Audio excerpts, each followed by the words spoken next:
El Canal de Panamá es una de las vías navegables más importantes del mundo, proporcionando un enlace especial entre el Océano Atlántico y el Océano Pacífico. La construcción de este canal, que se prolongó durante una década, concluyó en el año 1916. El canal se extiende a lo largo de más de 80 kilómetros y se tarda alrededor de 10 horas en cruzarlo de un extremo al otro. Está equipado con 2 esclusas y cada año aproximadamente 14 barcos atraviesan esta vital vía navegable. Los orígenes de este concepto se remontan ampliamente al siglo XVI. Durante esa época, los españoles estaban explorando e investigando las posibilidades de construir un canal. Sin embargo, la idea se enfrentó a grandes dificultades debido a la falta de viabilidad técnica y a los enormes recursos financieros que eran necesarios para llevar a cabo este ambicioso plan. Como resultado, el concepto de canal se quedó en teoría y no se continuó hasta el colapso del Imperio Colonial Español. En 1846, Colombia concedió a los estadounidenses el derecho exclusivo de tránsito por el Istmo de Panamá, ya que Panamá aún no era una entidad independiente. 4 años más tarde, se estableció el primer enlace ferroviario transcontinental del mundo. En el año 1869, el mundo del transporte marítimo experimentó un cambio revolucionario para siempre, con la apertura del Canal de Suez. El recién inaugurado canal acortó considerablemente la ruta marítima entre Asia y Europa. El creador, Ferdinand Debs, un ingeniero francés, ganó reconocimiento mundial. Por ello, 9 años después, en 1878, el gobierno de Colombia concedió a los franceses el permiso para construir el Canal de Panamá. A pesar de las grandes diferencias en los costes estimados de construcción, la venta de acciones para financiar estos gastos funcionó sorprendentemente bien. De hecho, fue la única parte del enorme proyecto que no tuvo contratiempos. Los constructores franceses, con experiencia en la construcción del Canal de Suez, estaban acostumbrados a la escasez de agua, pero se encontraron con unas condiciones mucho más difíciles en Panamá. El nivel de humedad era del 98% y llovía a cántaros de mayo a noviembre, lo que provocaba que las piezas de la maquinaria se oxidaran con gran rapidez. La selva tropical los problemas.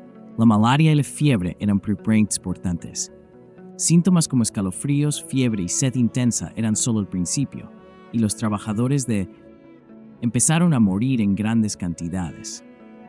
Aunque la Compañía Universelle documentó muertes, no fue la principal responsable de la mayoría de los trabajadores. Lo fueron los subcontratistas que contrataron. Estos despedían a los trabajadores al primer síntoma de enfermedad. Oficialmente, el número de muertos es de 22,000, pero la cifra real podría ser 3 veces mayor. Un ingeniero dijo que, un mes después de llegar, era el único superviviente de un grupo de 16. La situación se volvió extremadamente calamitosa, causando escasez grave de camas en hospitales.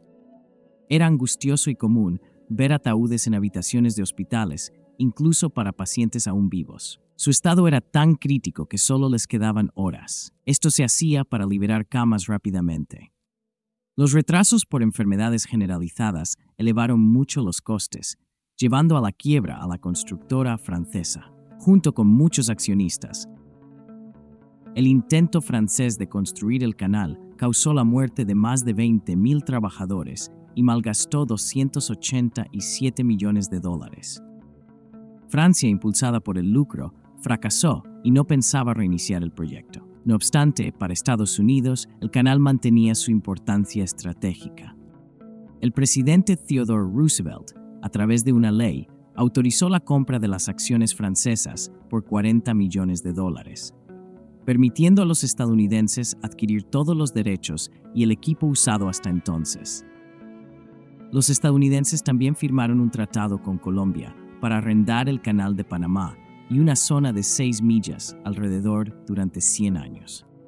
Colombia iba a recibir $10 millones por adelantado y 250 a lo largo de 100 años. A pesar de parecer resuelto, el Senado colombiano no ratificó el tratado, lo que supuso un obstáculo insalvable. De hecho, el Senado colombiano y Estados Unidos son responsables de la creación del Estado panameño. Los responsables políticos estadounidenses estaban decepcionados con la postura de Colombia, por lo que optaron por respaldar la creación del nuevo estado. Panamá carecía de una importante presencia militar colombiana, y la densa selva que la rodeaba facilitaba la ejecución del plan estadounidense. Los planes de independencia de Panamá se hicieron en Estados Unidos. Allí se diseñó la bandera y se estableció el sistema político del nuevo país. La flota estadounidense superó rápidamente a las fuerzas colombianas y a finales de 1903, Estados Unidos reconoció la independencia de Panamá. Esto despejó el camino para la construcción del canal. Al principio, los esfuerzos se centraron en reducir la malaria y la fiebre, que antes habían devastado la mano de obra francesa. Como se señaló a los mosquitos como los principales culpables, se decidió limpiar sistemáticamente el agua estancada donde proliferaban los mosquitos. Además, se drenaron los humedales cercanos a la obra. Estas acciones preventivas han sido eficaces, reduciendo las infecciones. Sin embargo, a pesar de estas medidas, 5.500 trabajadores estadounidenses murieron durante la construcción. La fase inicial del proyecto de construcción resultó ser todo un reto. El equipo dejado por los franceses era insuficiente, por lo que los estadounidenses tuvieron que traer el suyo propio. Además, había escasez de trabajadores dispuestos a participar. Los estadounidenses pensaron en emplear mano de obra china, pero los panameños se opusieron. En consecuencia, dependieron de los trabajadores del Caribe. Barbados en particular proporcionó aproximadamente 35 trabajadores, que representaban el 40% de su población masculina. Durante la construcción del Canal de Panamá, los trabajadores caribeños conocieron la medicina moderna gracias a sus contratos, que incluían atención médica gratuita. Sus salarios, considerados justos entonces, eran de 10 céntimos por hora.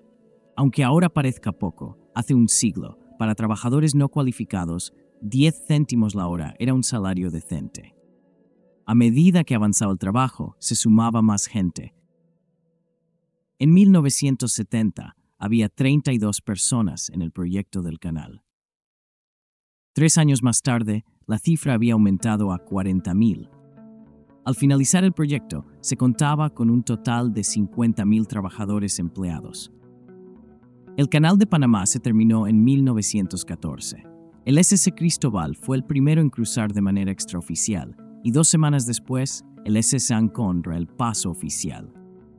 A pesar de la guerra, el tráfico inicial fue modesto. Sin embargo, poco tiempo después, el Canal de Panamá se transformó en una vía navegable de vital importancia. Durante casi 75 años permaneció bajo control estadounidense. Los tratados Torrijos-Carter, firmados el 7 de septiembre de 1977, significaron que para 1999 el control pasaría a Panamá.